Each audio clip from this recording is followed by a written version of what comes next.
Welcome everyone to today's panel, Ethical Solar Sales to Earn Maximum Commissions. But before we start, let's answer this joke that we've got here.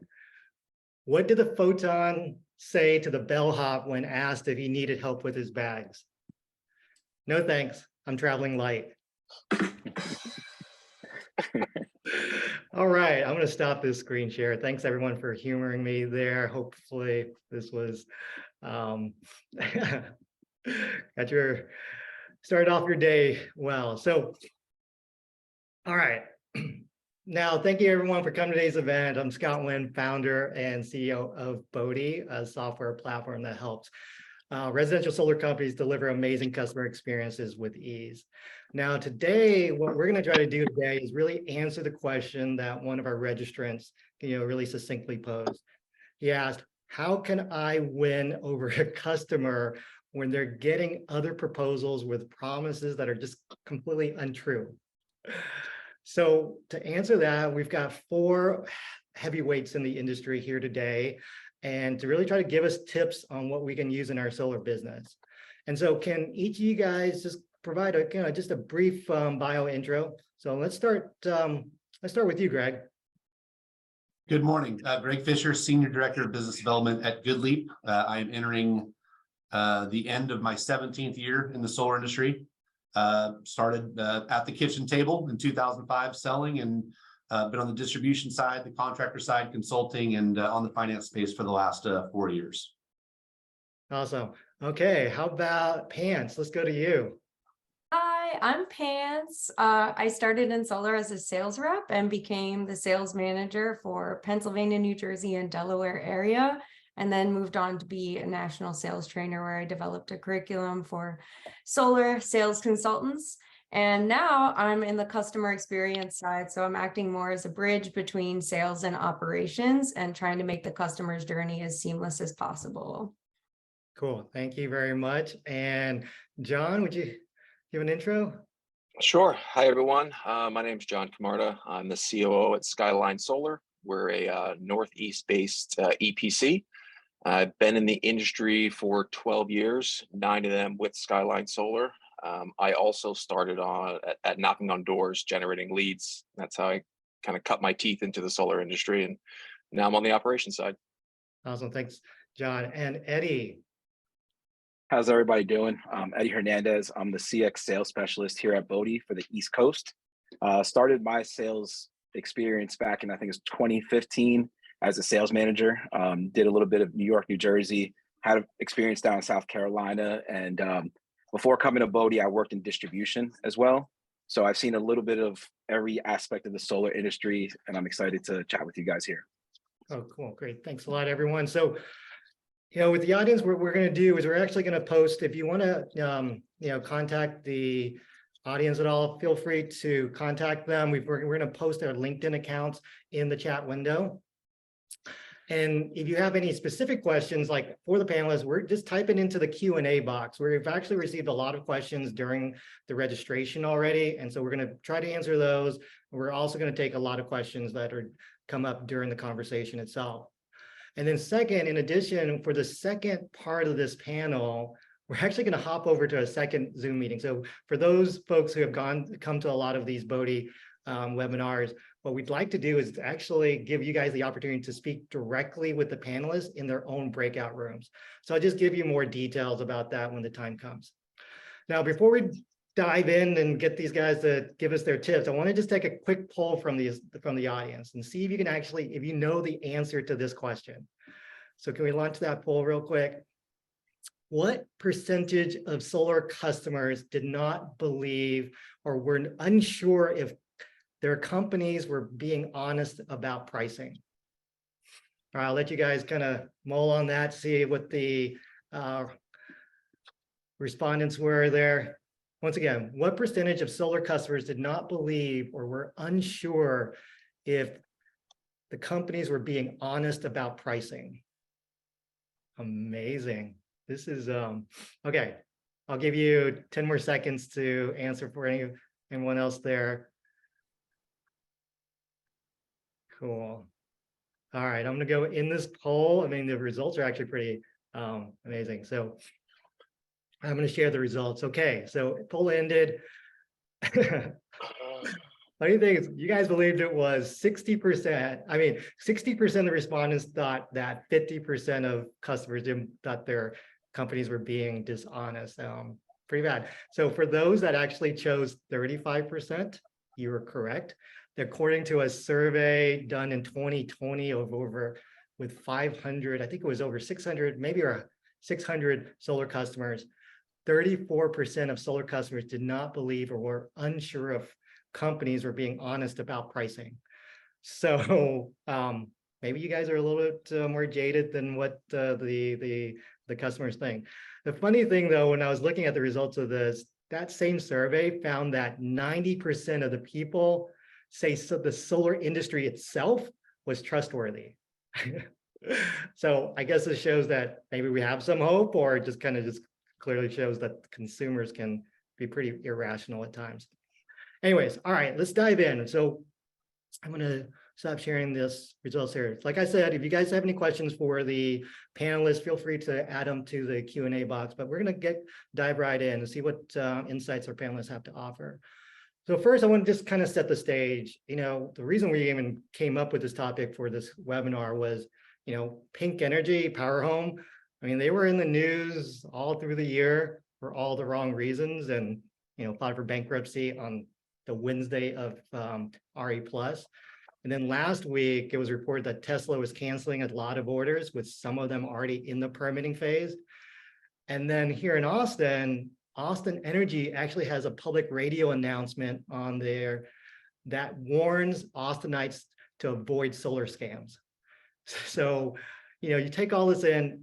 Greg, I'm gonna ask you first, from your perch here at GoodLeap and working with all these companies, what's your take on all of this and what it does it mean for the industry?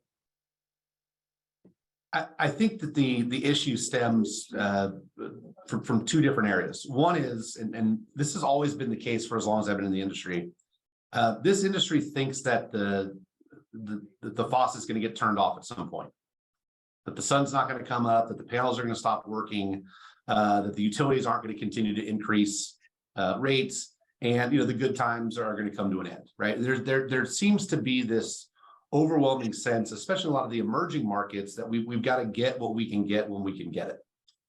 And the reality of it is that the US has less than 4% of residential rooftops that actually have solar on it. So from that perspective, I think a lot of people look at solar like a gold rush, and, you know, that the gold rush could end at any point. And the reality of it is that there's lots of time, right? There's lots of opportunity to continue to build and grow this market. And so is it how much can I get today? Or is it, you know, how can I become a good steward of the industry, help customers, and make good money over a long period of time? The other side of that is on the EPC side, where some of these companies have condemned themselves to growth. Whether it's the infrastructure that they've built, whether it's their cost structure, the only way that you can continue to keep moving forward is by more sales. And when you position yourself in such a way, it does leave you open to the opportunity at times to try to grab sales at all costs. So I think there's a difference, Scott, just very quickly, in there are markets that are very mature. There are markets like California and New Jersey, and markets where solar has been around for a long time, where we tend not to see some of the issues that we do see in some of the emerging and the growth markets. And I think in some cases, it's just going to take time for the customers to become a little bit more aware, a little more educated. And obviously, I think long-term, we see that good players win and bad players tend to fade away. Yeah. So with that, Greg, you just brought up, like, you know, the roles of the sales organizations, the roles of the EPCs. John, maybe I can just take this over to you. I mean, what are you thinking? I mean, you guys have been around for, you know, quite a while. And so you've gone through the growth. You've seen a lot of the different ways that the markets change, both within New Jersey, which I'll say generally more mature, but then you've got some new markets that you guys are in, like Pennsylvania and such. How do you deal with this range of solar, you know, the solar sales organization and various practices that they have? So kind of what Greg said, that, you know, in order to grow, you need more sales. But, you know, every company, when they start, they have a business model. And if the model's working, I would say stick to it. The hardest thing for EPCs to say to a sales organization is no, right? They never want to say no because it's fear that they're going to lose the potential of the sales. But sometimes those sales will actually cost the EPC more money trying to satisfy what these sales organizations are asking for. And it's what I tell the sales organizations, it's what I tell other EPCs I talk to: stick to your model, grow organically, grow methodically. Don't try to get outside your comfort zone. You know, one of the biggest things we struggle with in some of our markets, we have defined territory, right? Where a sales organization will try to sell something. It's only 6 miles past your territory. Yeah, well, this one's 6 miles, the next one's 12 miles. And then all of a sudden, you know, we're traveling 2 hours to a job site because we couldn't say no. You have to learn to say no. It's one of the hardest things to say to sales organizations, but in the long run, it'll prove to be beneficial for you. So kind of following on that, I mean, kind of you're saying no, but then you're saying that you'll get some more, you know, a longer sustainable business. One of the registrants asked this question. I think the question was from Bill Dieterich. What are typical cancellation levels for booked residential solar deals?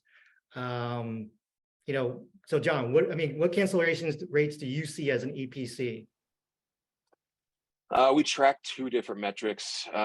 We track cancellations pre-site survey. So, you know, one of these, you know, these fly-by-night sales guys, they just yes this homeowner to death to get them to say, yes, I'll sign the contract. And then, you know, within 3 days, they cancel. It doesn't even get to site survey. That's just a soft sale. Post-site survey, so after we're on site, we see on average about a 27% cancellation rate. What was on the first one on that soft sale? What's the cancellation rate there? Depending on the sales organization, it's about 15 to 20% of these deals that just kind of come and they go. And if you were to drill down into like specific sales organizations, mainly a lot of these door-to-door salesmen, that you're looking at, it could be 40 to 50% because they just want to get the homeowner to say yes to get to the neighbor's house to knock on their door. And you know, you're in and out in 45 minutes. That's not enough time to explain solar and have it actually be a strong sale. Mm-hmm. Yeah, that's pretty wild number. I mean, here, like, I think like with Bodhi, most of our installers, they're seeing really, I think honestly, less than 5% cancellation.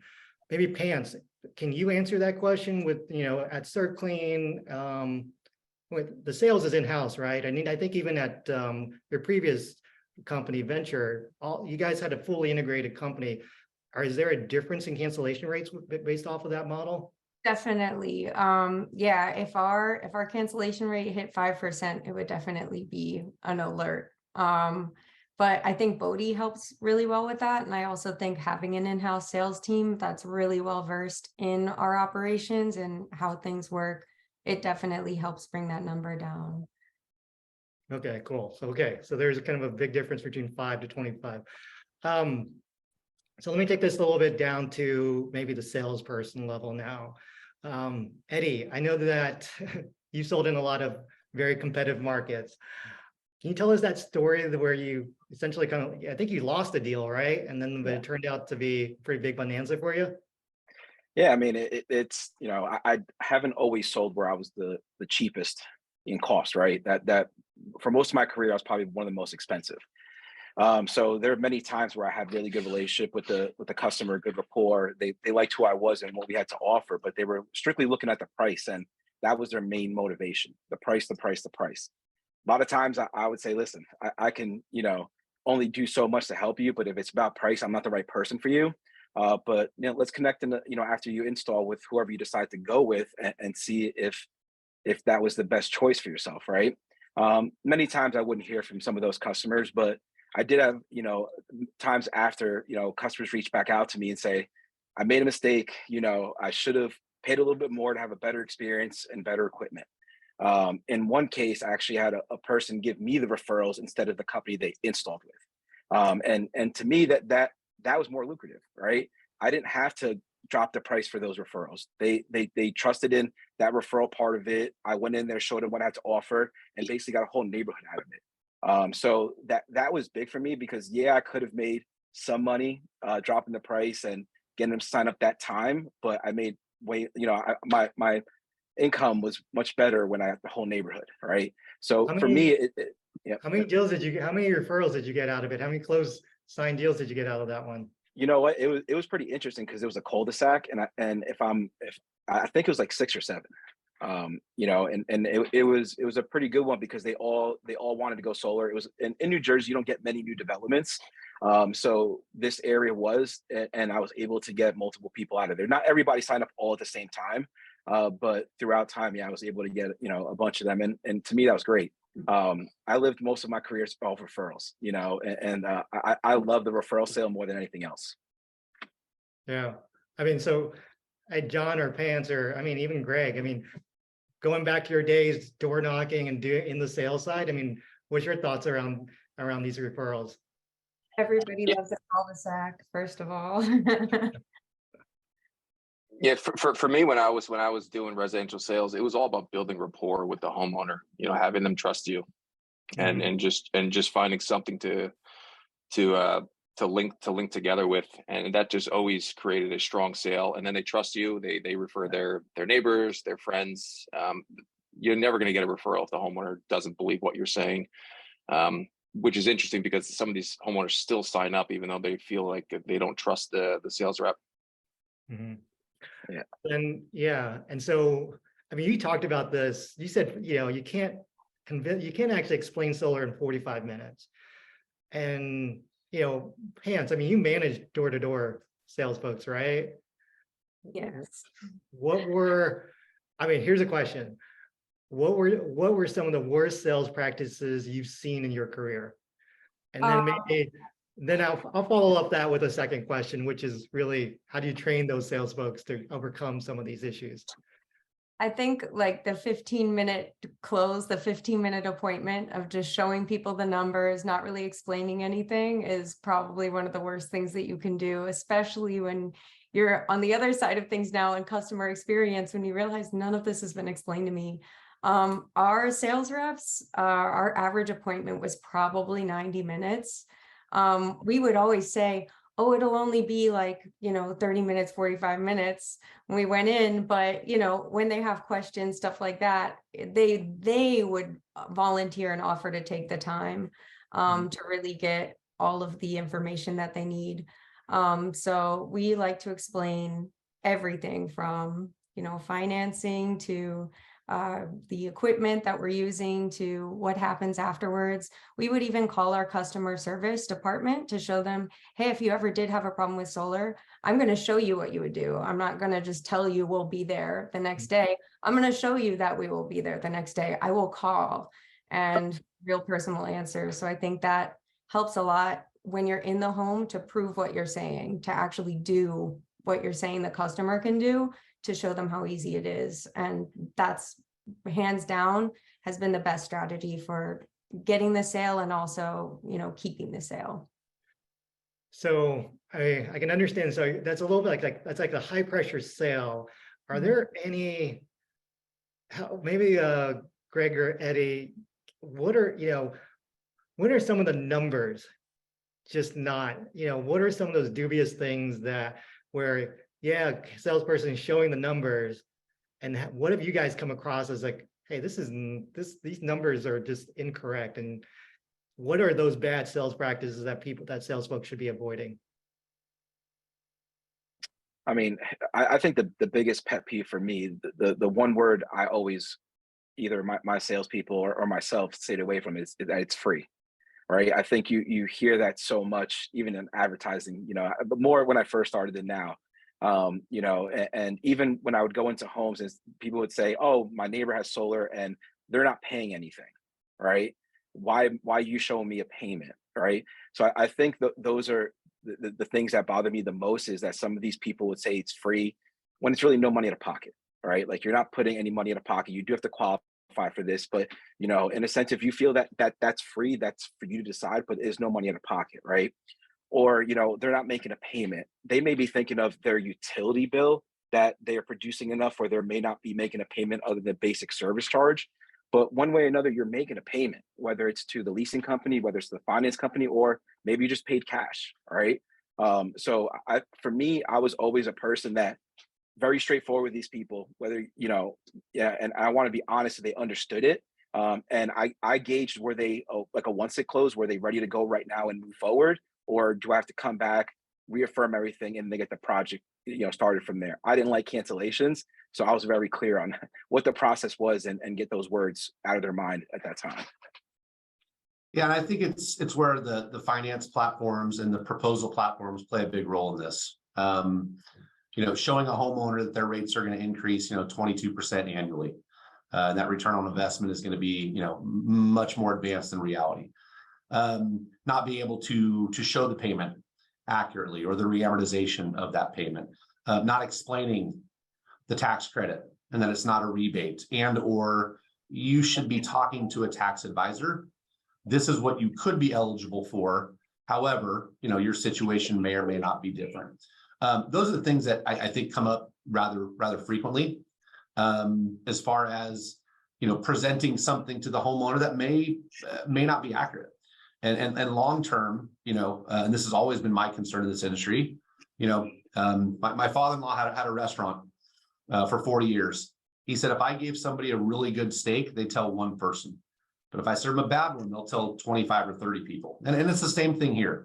If a homeowner has a bad experience, they'll tell 25 or 30 people. If they have a great experience, you might get 1 or 2 referrals out of it. And so I think when we talk about this, Scott, in what Bodhi does and all the contributors, on this call here, it really is an ecosystem that needs to be created to help make sure that the homeowner is getting an accurate picture of what this system will and will not do for them.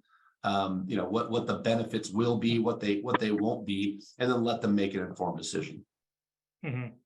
So, okay, I'm going to do a rapid fire question for each of you now. So, we talked about some of the really bad sales practices. I want to ask about a gray one. So, for example, this tax liability. What if a salesperson doesn't actually ask about the tax capacity or tax liability that a buyer has? On a scale of 0 to 10, how bad is that? John? 7. Okay. Greg?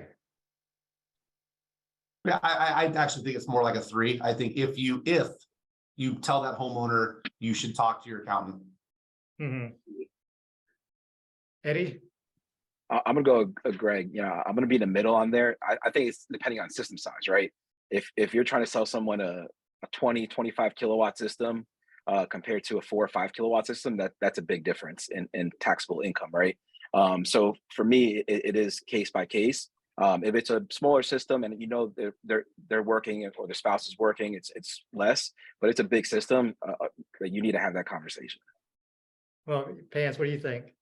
Since I'm the one that fields those calls, and I'm the one that has to deal with the fallout, I'm gonna go more towards 7 or 8.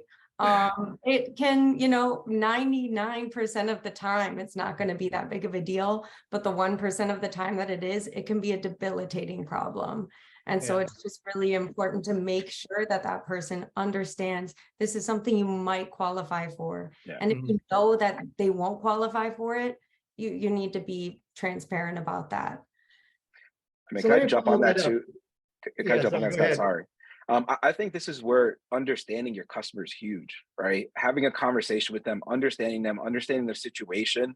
If they're telling you that they're on disability or recently unemployed, that's totally different if they tell you they're an executive at a business, right? Have a discussion, build that rapport with the customer, understand their situation and where they're at. And then you can then decide, what you want to offer them as the best product for them, and then lay everything out. But if you're just giving them to what you want compared to what's best for them, there's an issue there. And I think that's what needs to get rid of in the industry.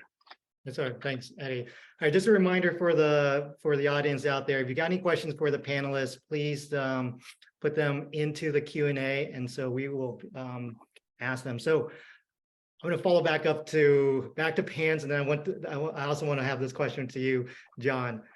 Hans, you're in customer experience, which is kind of now, once a customer signs on, you see, what are those, what's the tension that your company, your department has with your sales department and the sales reps there? What are some of those things and how do you guys overcome that? Right. So I love the company that I work with right now because sales and operations is very much interconnected and intertwined. We have really good communication with each other. If there is an issue, let's say there was a miscommunication with a customer saying, oh, we'll have solar panels up on your roof in 3 weeks. You know, being able to call in the sales rep and ask for help, like trying to clarify, there is no possible way we're going to have solar panels on your roof in 3 weeks. Just miscommunicating with that. Another one big thing is, again, financing and incentives and what people qualify for. That's something that on the back end, at first we had to really make sure before we put solar panels on this person's roof and we cash out, we want to make sure that these people have talked to their accountants and they know where they financially stand with it. But that's something that now we've been able to really build into the training. And sales reps have been very adaptive in order to, you know, and they want to know what's best for their customer too, which is really good. So they've taken on a really active role in maintaining the customer experience while we grow, which is good. Yeah, I think you touched on that perfectly. It's okay to disqualify people. Not everybody's a solar customer, right? And being honest with these people, you'll build more rapport than anything else. And then you can ask for a referral, like, listen, Mr. Customer, you're just not right for solar. And I totally get you want to have it. Maybe something changes in the future. But in the meantime, do you know anybody else that may be interested in solar that can help out? And we can talk about referrals from there to help you out. I had a customer exactly like that, actually. Yeah. Solar, I'm like, you're on disability. We can't offer you the price that we offer you. You're not a good leasing. You're not a good leasing customer for whatever reason. And just had to basically had to turn him down. But you know, it always ends up working out better for them and for you. And y'all's companies also provide that referral incentive to those customers, even if they don't, or those, you know, turn to those disqualified customers, even if they don't sign up for solar, right? Right. And it turns out that guy owned a dealership that sold electric vehicles. So he was a referral machine. Yeah. Just because, you know, we saved him from, you know, a loan he might not have been able to pay off. So. All right. So John, I'm going to ask you here. I mean, you're coming from the EPC side, so you get to see some of the shit that gets thrown on the wall from the sales folks. Talk to us about, you know, what that relationship is for good sales orgs that you work with and the ones that are not. Yeah, we're like professional custodians cleaning up all the stuff on the walls with these guys. The good, so we don't have internal sales. We have sales teams that sell for us. So the communication can be a struggle sometimes, not knowing what the sales team said to the homeowner in the house. Mainly, you know, one of the biggest hurdles we're coming up right now is with the battery installations, where, you know, homeowners are expecting something completely different than what we're showing up to install, causing us to have to, you know, resell this homeowner the day of the install. It can be quite a pain. The more successful sales teams are the firms that have some sort of customer service sales support that is intaking sales from their sales team in the field, and then is explaining solar once, you know, we do all of our engineering and get all the deliverables back to them. But dealing with sales reps in the field, it's the worst, because just like they yes the homeowner to death, they yes us to death, and then we get on site and it's, you know, I was told there's going to be no pipe anywhere. It's like, well, that's unrealistic on how solar works. So let's start from the basics. You know, welcome to Solar 101. Yeah. Just informing homeowners, and actually, I think what's probably most important is for like sales reps to actually know how solar works, not just like the financial side of it and how the economics work, but actually the installation part and like how we're tying into the house, how the panels are going to get down to the side of the house. setting those expectations properly, it goes a long way when our installation teams get on site. Okay, thanks, John. So we got a question from Jeff Listiak. Hopefully I pronounced that name correctly. And so the question is how to navigate the Truth in Lending Act versus high dealer fees. When you sign up with a finance company, you see certain warnings, but it's industry common practice to build in the dealer fees. Thoughts on how to handle things? Greg, maybe. I mean, I'm not sure I fully understand this question, but I'll take a stab at it. Yeah. So this is where, we talk about how can we help salespeople be more ethical in their sales process. I think there's also an opportunity for the finance side of this industry to have done a better job to explain, hey, what are dealer fees? Why do they actually exist? It's not the margin of the profit of the finance companies, right? Essentially, a dealer fee is a securitization cost, right? I have an unsecured asset that I'm trying to bundle into a secured loan so I can give a payment to a homeowner that's at or less than what they're currently paying the utility. So I think the big misconception around this is, well, I can't mention dealer fees to the homeowner. It's not the case.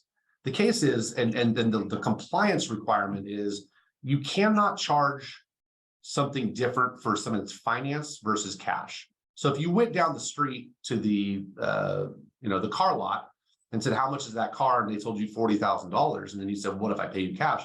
They still have to tell you $40,000. Okay. So I think part of that is that we need to do a better job of educating, explaining what are they, who implements them. It's not GoodLeap. It's not the other finance platforms, it's the capital providers.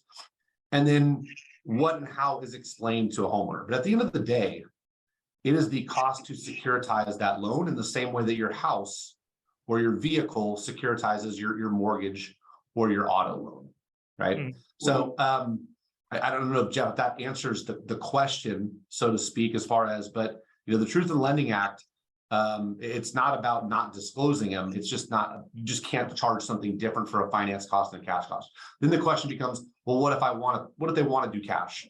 Well, great. We're not trying to limit your ability to negotiate with the homeowner. You just can't present something as a cash discount to the homeowner if you've already shown them a finance price. Okay. So I'm gonna then follow this up with to Pants and Eddie from when y'all were doing sales. So this is a kind of a similar question from, I think, Adam Gent, Whaling, I think it's Whaling Solar. How does a salesperson message the difference between cash price and finance price from the customer's perspective? And I'm kind of curious what y'all think relative to what Greg just said. Right. Well, that's a great question. I did not have many people that would want to do cash at all.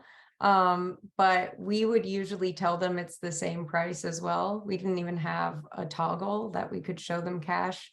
And a lot of times I would always just encourage them, hey, like back when I was selling too, there were the 0.99 rates, things like that. So people were very much into financing. But I really don't think I've sold one all cash deal. So I'm going to pass this off to Eddie. I don't think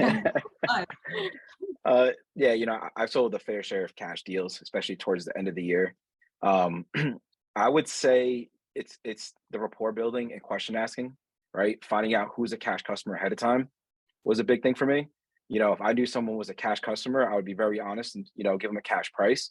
So I think it depends. Like I was a person that, I want to say 9 times out of 10, I sold a finance deal, right? But there would be that customer from time to time who was a cash customer, but I knew ahead of time from our conversation. So that was me being very blunt and straightforward. Especially the past year, we've been very fortunate with low interest rates, and people felt like, low interest rates, and it was better for them than releasing their cash during a time of uncertainty. So that helped out a lot, but it's getting to know the customer and what their needs and their wants are. If they're looking to try to take advantage of the tax incentive and everything else, it's having a conversation, right? I think too many people just want to go sell, when building rapport and getting to know somebody is can sell the deal for you, and just giving them the best option for them. Now what's best for me, right? It's always what's best for me. It's what's best for the customer and what's going to make them happy, and it's right for me as well at that time. Awesome. Okay, thanks, Eddie. We just had a message through the chat from Ronald Schulze. I only use prime bank financing, no points, no closing costs, no dealer fees. Buyer keeps 30% tax credit. Today's rate is 4.99. So here's a question. I think, Greg, I'm going to ask you this question. We've been talking about finance. Rates have gone up. So how is this this current high interest rate environment affecting the prospects of the industry, maybe and then will it affect the sales orgs more? What's your take here on how this the high interest rates are shaken out? Maybe not just right now, but into next year. Yeah, so it's not higher interest rates that have been the challenge. It is the pace in which the Fed has continued to raise the rate of money. And most homeowners, if you go look at an average mortgage rate today, it's 7.5, 7.4%, give or take, on the average. There's still solar loans out there that are 2.99. Those probably don't last much longer with the next Fed raise. But then you go to a homeowner and you offer them a 3.99 or a 4.99, as that gentleman just mentioned. That is significantly better than the mortgage rate that they can get. It's probably a little bit better than the auto loan that they can get. So the challenge is not with the homeowner right now. The challenge is your average solar salesperson has been in the industry for less than 3 years and is 27 years old or younger. So they don't remember 18% interest rates in the early 80s, right? All we've known for the last few years is a lot of tailwinds, right? The Fed rate of money in August of 2021 was 0.25. Well, today it's 4. That's a 1,600% increase in about 15 months. So think of it this way. If you were an EPC and in August of 21, you were buying modules at 25 cents a watt, and today module prices are $4 per watt, right? That's gonna have an impact. So trying to get the sales reps to understand that, yeah, this is a faster pace of increase than I think we've been used to for the last, say, 10 or 12 years. It's not unprecedented. The cost of money is still relatively low, and there's still an extremely strong value proposition. Why? Because electricity rates nationally have gone up 12%, and it's actually higher in the most dominant solar markets. So there's still a very strong value proposition. What's going to happen with interest rates in the future? I don't have a crystal ball. I'm just a dumb solar guy who happens to work in the finance space. However, if we start getting more towards quarter point increases, you will start to see things level out. You will start to see the securitization costs become a little more predictable. But right now, there's just a lot of uncertainty. And keep in mind, we're still trying to decide if we are or not going into a recession. Historically, if we are heading into a recession, people hang on to their cash. People want to be liquid. So they still will look to leverage reasonably cost financing if it provides a means to the end of either energy independence or from day one being cash flow positive based on what their current utility obligation is. Mm-hmm. Hey, John, from your EPC perspective, what's your take on the current high interest rate environment? So going back to what Pants was saying with they don't give different pricing for cash or for loans. I think what we see is the sales teams not explaining dealer fees when they're selling solar, right? So some of the good sales teams kind of liken a dealer fee to getting a mortgage out, and you're buying points. You want a lower interest rate, you're going to pay higher points. It kind of puts them in a tough spot when they if they want to pivot from a loan to a cash, or from a 599 or from a 199 to a 39, whatever it is. It's if you're not, like Eddie said earlier, if you're not transparent with the homeowners in the beginning, it almost makes you look like a liar to the homeowner, which is really going to affect your ability to get the sale. And not so much for us in regards to the higher interest rates with sales, but for us as an EPC, as we see, increased costs for material. Nobody likes price increases, and it's for us. It's always a struggle on if and when and how much to raise an EPC price to sales organizations to make sure that everybody is feeling the effect of the supply chain constraints. That's always an interesting conversation that we have with sales teams. And it's just never ending. Everyone's just trying to drive the price to the bottom. It's just not realistic right now with supply chain. Yeah. Okay. Yes. One thing Scott, I want to add on that too. It's like understanding what the customer's motivation is, right?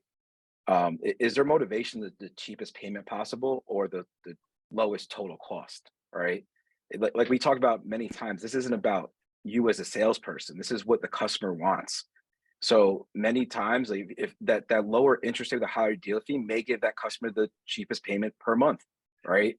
If they want the lowest total cost, then maybe the higher interest rate is the better option. Like understanding and just probing the customer to see what works for them is so important in this industry. Don't be afraid to do that, right? Like ask those questions and then from there, give the best offering to that customer. Because then they'll see you as a trusted advisor. If you have to change something, they're willing to have that conversation and not be upset and walk away. And I think that's the biggest thing that we have to start doing in this industry more. Cool. Thanks, Eddie. So we've got 5 minutes left right now before the breakout session. So I've got one last question I want to ask each one of you.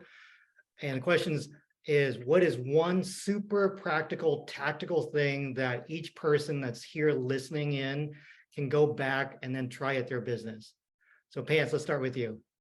Oh, wow. I would say reach out to somebody that you're not quite sure what they do in your company. You're not exactly sure what their job entails, and spend 30 minutes with them, have lunch with them, and learn all about permitting, anything. If you're not sure what it's about, just hear them out and learn for yourself. Cool, thanks. Eddie, we're gonna have lunch. No, Eddie, what about, okay, your one super practical thing. I mean, can you repeat your question? Because I was listening to Pants and I was enamored by like her lunch thing that I clearly forgot the question. One super practical thing that each person here listening can go back and implement right away or try at their business right away. I mean, I think for me, it's, we talk about listening and understanding, and I think it's the same thing that Pants is saying, is go and understand every department in your company. For us, we're software based, so we're not installers. So spending more time with the product management team, the customer success, even you, Scott, I'll see you tomorrow, I'm counting on lunch now. So, it's important to see how everything works in the business.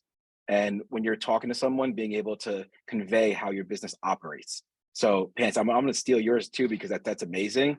And I'm hoping this weekend I can do more of that. So, being open and having people learn more about you, not just, operational wise, but learning more about you and how you operate. Cool. All right, John, what about you? One super practical thing.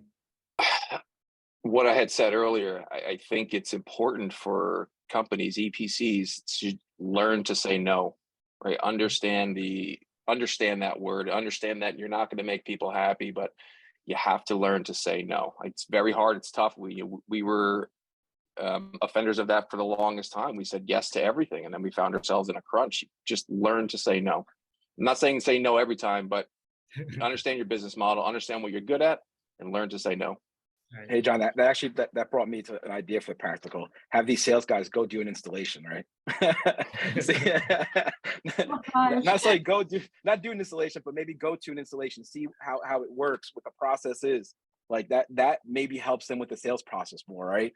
They're seeing that it's impossible to hide all of the conduit. So that may be a good one. Sounds good. Okay, Greg, your one practical advice. And mine's a little more EPC focused. Understand your unit costs. Like truly understand the cost of your business on an accrual basis.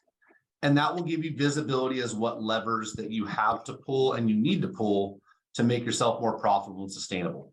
Because I think the common misconception for somebody coming outside the industry or sales organizations that become an APC is more sales means more money.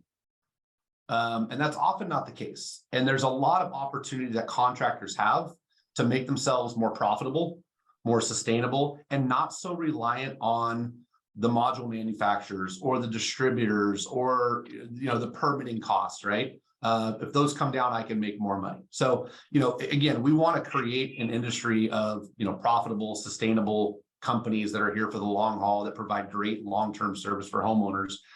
But it goes to the basics. If you don't understand your costs, you don't understand your unit economics, it's really hard to see what puzzle pieces need to be put in place in order to have that type of business. Cool.